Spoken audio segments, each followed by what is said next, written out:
Conclusion की। देखिए, आज़ादी से लेकर आज तक रियलिटी यही है कि सरकार किसानों को ना देखी है और ना देखना चाहती है, उनका विकास नहीं देखना चाहती। गारंटी आपको बोलते हैं, समझिए कैसे। एक छोटा सा एग्जांपल देते हैं। जब देश आज़ाद हुआ तब से आज तक किसानों की इनकम 21 गुना बढ़ गई है।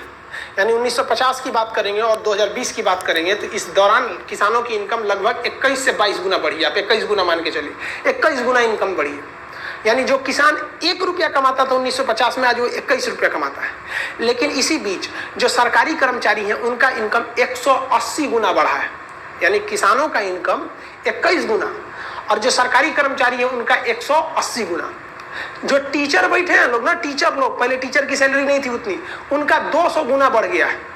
सोचिए। अब हम आपसे कहते हैं, आपके मन में आता होगा कि किसान सुसाइड क्यों करता है। जितने सरकारी टीचर है ना, उनका जो सैलरी 200 गुना बढ़ा है, उनको काट कूट के 21 गुना पे लाइए। और जितने सरकारी कर्मचारी हैं उनको 21 गुना पे लाइए। उनकी सैलरी जानती है कितना हो जाएगा? 9,000 रुपया। सरकारी मास्टर जो 1 लाख रुपया पढ़ा है उनका 9,000 हो जाएगा। फिर देखिए, हर कॉलेज हर स्कूल में क्लास खोलेंगे ना, एक मास्टर लटकल रहेगा फांसी लगा के। अब समझ में आ रहा है किसान क्यों फांसी लगाता है? वाकई अगर किसी गवर्नमेंट को अगर किसानों की परवाह रहती है ना, तो वो वैसे ही बनाए जैसे एमआरपी होता है। एमआरपी हम आपको सिंपल बताते हैं। ये मेरा मोबाइल है, हम पुराना मॉडल का मोबाइल रखे हैं, ये बहुत है, 2016 का मोबाइल है। हम इसे 11,000 रुपए में खरीदे थे। इसका एमआरपी लिखा हुआ था 11,000 रुपए, यानी 11 कुछ समथिंग 1,999, 11,000 रुपए। कोई माई का लाल है जो बोल दे कि ये 11,000 का मोबाइल तू हम खान सर हम आपको 12,000 में देंगे या 15,000 में देंगे? नहीं दे सकते हैं आप। यहाँ पर मैक्सिमम रिटेल प्राइस एमआरपी होता है। तो सरकार किसानों के लिए एक मिनिमम रिटेल प्राइस क्यों नहीं लाती है कि कोई भी व्यक्ति किसान से उसका आलू 20 रुपये से नीचे नहीं खरीद सकता है, 25 रुपये से नीचे आप प्याज नहीं खरीद सकते हैं, किसान से आप 20 रुपये किलो से नीचे गेहूं नहीं खरीद सकते, खरीद देंगे तो जेल हो जाएगा। आप कौन चीज को झुंझुना थमा देते हैं, एमएसपी एमएसपी। अरे मोदी जी ने सही कहा है कि भाई एमएसपी खत्म होने नहीं देंगे, क्योंकि भाई एमएसपी काम को कौन सी का है? 6% जब किसानों का वो अनाज खरीद रहा है तो किस काम का है? और ये धीरे धीरे चौपट कर देता है। समझिए कैसे। मान के चलिए कि कोई लड़की है और हम चाहते हैं, हमारी उससे इंगेजमेंट हो गई है, ठीक है, इंगेजमेंट हो गई, हम चाहते हैं ना कि हमारी शादियां टूट जाए, तो कैसे करेंगे? देखिए, लड़कियों की शादी का एक लिमिट होता है कि भैया अब 30 से पहले कर दो तो आराम से हो जाएगा। लड़की का उम्र अगर 30 हिल गया ना तो इंडिया में शादी करने में बड़ी दिक्कत होती है। लेकिन लड़का ससुर 40 पे करेगा तो उतना दिक्कत नहीं होता है। तो हम है लड़का, हमारा इंगेजमेंट हुआ है, हम ससुर जी से कहेंगे कि ससुर जी कहेंगे शादियां कर लीजिए ना, हम कहना अभी नहीं करेंगे, 2 साल बाद, 3 साल बाद। उनको बस लड़कियां को हम 5 साल झेला देंगे ना तो घर लड़की के घर वाला समझ जाएगा लड़का भाग रहा है और खुद से शादियां तोड़ लेगा। सब जानता है कि अगर मान के चलो 10 साल और झेला के बाद कहेगा कि हम बियाह ना करेंगे तो लड़कियां हमारे और कहीं ना बियाह कर पाएगी। यही काम सरकार करेगी एमएसपी में। एमएसपी कहेगी कि हम आपसे गेहूं खरीदेंगे 25 रुपया, सरकार ने कह दिया हम 25 रुपया खरीदेंगे। एमएसपी मतलब हम ये रेट फिक्स किए हैं। इसका मतलब ये थोड़े होता है कि हम आपसे खरीदिए लेंगे 25 रुपया, आप जाएंगे गोदाम में ना तो गोदाम वाला सीधा कर देगा जगह नहीं है। अब किसान क्या कहेगा? घर में रखेगा, गेहूं सड़ जाएगा अगले साल तक, उसको रखने का जगह नहीं होता है आधार में। तो मोदी जी ने सही कहा है कि वो एमएसपी को खत्म ही नहीं करेंगे। भैया एमएसपी 25 रुपया रहेगा, लेकिन आपको एमएसपी पे खरीदा नहीं जाएगा। और आप अगर इसको मोदी जी को जिम्मेदार मानते हैं तो आप बताइए किसके समय पे ये अच्छा था?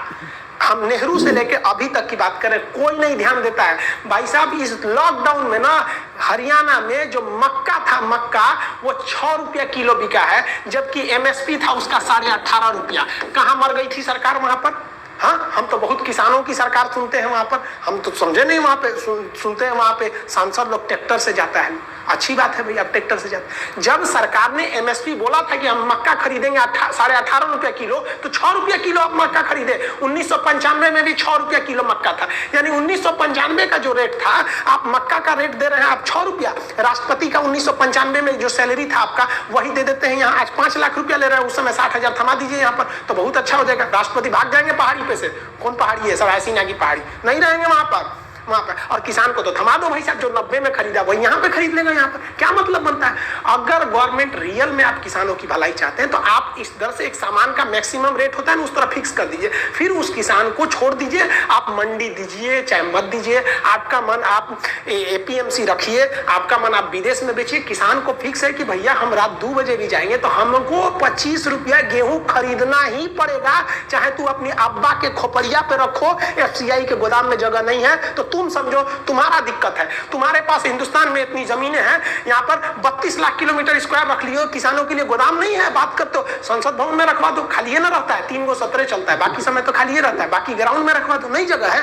मुगल गार्डन है राष्ट्रपति भवन के पीछे बड़का, उसमें एफसीआई का गोदाम खुल सकता है, वो सब रहेगा। 1200 कैटेगरी का फूल है हमारे राष्ट्रपति भवन में, महाराज की जय हो, लेकिन किसानों के रखने के लिए जगह नहीं है। मन करता ना माथा फोड़ ले अपना, हम पगला जाएंगे यहाँ पर। हम सच बताते हैं, हमारे देश की जीडीपी को बचाया किसने? किसानों ने 3% का योगदान दिया, लेकिन खिलवाड़ किया जा रहा है उसके साथ। कोई भी गवर्नमेंट की बात करते कोई नहीं देता है। आप छोड़िए ना सेंट्रल गवर्नमेंट को, कोई राज्य सरकार है, राज्य में तो अलग अलग सरकार है, केरल में लेफ्ट है, इधर ममता बनर्जी है, उनकी अलग है, राजस्थान में अलग है, हरियाणा में अलग है, पंजाब में अलग है, बिहार में अलग है, यूपी में अलग है।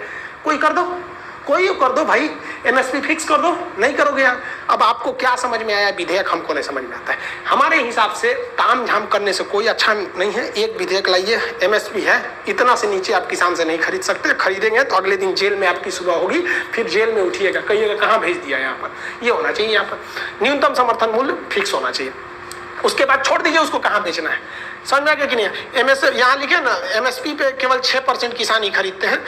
24 फसलों पे दिया जाता है साल में 2 बार, यानी एक ठो रबी फसल पे, एक ठो खरीफ फसल पे। सरकार को क्या करना चाहिए? टेक्नोलॉजी का उपयोग करना चाहिए। एक रिमोट सेंसिंग सैटेलाइट होते हैं, रिमोट सेंसिंग सैटेलाइट ऐसे सैटेलाइट को बोले जाते हैं जो आसमान से ही जमीन के अंदर कौन सा खनिज छुपा है, सोना चांदी सबका पता कर लेते हैं, कहाँ पेट्रोलियम है। सरकार को ऐसे रिमोट सेंसिंग सैटेलाइट देनी चाहिए और इससे अपनी जमीन पर मॉनिटरिंग करनी चाहिए कि कहाँ कौन सी फसल अच्छी होनी चाहिए। और किसानों के लिए एक एप्लीकेशन बना के देना चाहिए। आप जिस गांव में पैदा हुए हैं ना, जिस शहर में पैदा हुए हैं, आपको उस शहर की सारी गलियां नहीं पता होगी, लेकिन गूगल मैप को एक एक गली पता है। कैसे? क्योंकि उसने दिमाग खपाया है, वो अपने आप को नंबर 1 दिखाना चाहता था, लेकिन गवर्नमेंट ने ऐसा नहीं किया। गवर्नमेंट किसानों को एक सिंपल सा एप्लीकेशन देती, जो अनपढ़ किसान भी रहते उनमें कोई टेंशन नहीं था, वो सैटेलाइट से देख लेते, उन पे केवल मेनली 3 ऑप्शन दे देते कि भैया वो प्राइस पे क्लिक करेगा तो वहां प्राइस लिख के भी आएगा, वहां बोलेगा भी। कैसे? गूगल पे लिखेगा तो बोलता है, वहां पे लिख देगा कि आपके एरिया में गेहूं का दाम इतना रहेगा, चावल का इतना रहेगा, इसका इतना रहेगा। किसान अनपढ़ भी रहता है, लोग बहुत, वो क्लिक कर लेगा, वहां पे प्राइस देख लेगा, फसल देख लेगा। अब सैटेलाइट ऊपर से बता देगा ना कि भैया बारिश इस बार अच्छा होगा या खराब होगा, इस एरिया में किसकी फसल अच्छी होगी, तो वहां फसल देख लेगा। यहाँ पर सबसे जरूरी चीज क्या है? सरकार को एक डाटा रखना चाहिए कि महाराष्ट्र में कौन सी फसल ज्यादा हो रही है। अब पता चला महाराष्ट्र में भी हुमच के प्याज बो दिए, राजस्थान में भी बो दिए, राजस्थान में तो होता नहीं उतना, बिहार में बो दिए, यूपी में बो दिए, हुमच के प्याज बो दिए। लो अब प्याज हो जाएगा ससुरा 10 रुपया किलो। तो एक सैटेलाइट से डाटा रहना चाहिए ना, जो डाटा बता दे। देखिए एक साथ खेती नहीं होती है, 10-12 दिन का अंतर होता है, तो वहां पर वो बता देगा कि भैया महाराष्ट्र में ना ज्यादा इस बार प्याज बोया गया है, तो यूपी वाला भैया प्याज की जगह पे कुछ और बो देगा, वो वहां पे गेहूं बो देगा। तो एक बैलेंस वे में रहना चाहिए। तो एक एप्लीकेशन पर इसका डाटा रहना चाहिए कि कौन सी फसल किस एरिया में है, और सरकार पहले बता दे कि इस एरिया में आप बेहतर होगा प्याज बोइए, इस एरिया में आप बेहतर होगा गेहूं बोइए। जहां जैसी जमीन है वो बोइए। जैसे मुजफ्फरपुर में लीची बोइएगा हो जाएगा, आप दिल्ली में लीची लगाइएगा अच्छा से नहीं होगा।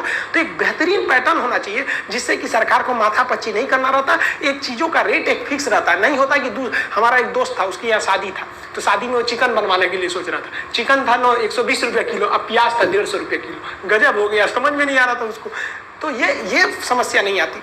और उसके बाद मौसम, किसान को पता ही नहीं होता है किस वर्ष एल नीनो आएगा, किस वर्ष ला नीना आएगा, मानसून अच्छा होगा या खराब होगा। अगर किसान को पता, अब जैसे हम आपको बताते हैं यूपी वगैरह में बारिश बहुत अच्छी होती, लेकिन सरकार बोल देती ना कि बारिश इस बार थोड़ा पहले ही आ जाएगा ना, तो किसान जो था ना, जो धान का बिया लगाया था वो थोड़ा ऊंचे जगह पे लगा देता, जिससे कि उनका बिया नहीं बहता। इस बार क्या हुआ, जो धान बह गया वो तो बह गया, लेकिन जो बच गया बहुत बेहतरीन हुआ है। तो इस बार जो इंद्रदेव मेहरबान थे जिन्होंने अर्थव्यवस्था को बचाया है। तो सरकार को ये सब चीजों पर ध्यान देना चाहिए, एक प्लेटफॉर्म टेक्नोलॉजी का यूज करना चाहिए और एक सिस्टमेटिक बताना चाहिए कि भैया किस एरिया में कौन सी फसल हो रही है, ताकि एक बैलेंस वे में रहे और हम लोग ऐसा ना हो कि ज्यादा किसी चीज को उत्पादन कर ले और किसी चीज का उत्पादन कम कर ले प्राइस वगैरह के लिए। एक बात ही हम कहना चाहेंगे, अगर किसान को बचाना है तो भैया एमएसपी फिक्स कीजिए कि उससे नीचे चाहे तो साहूकार हो, चाहे प्रधानमंत्री हैं, चाहे एफसीआई हैं, चाहे आपके बिचौलिया हैं, गद्दी है, बाजार समिति है, उससे नीचे आप उससे नहीं खरीद सकते। किसान बच गया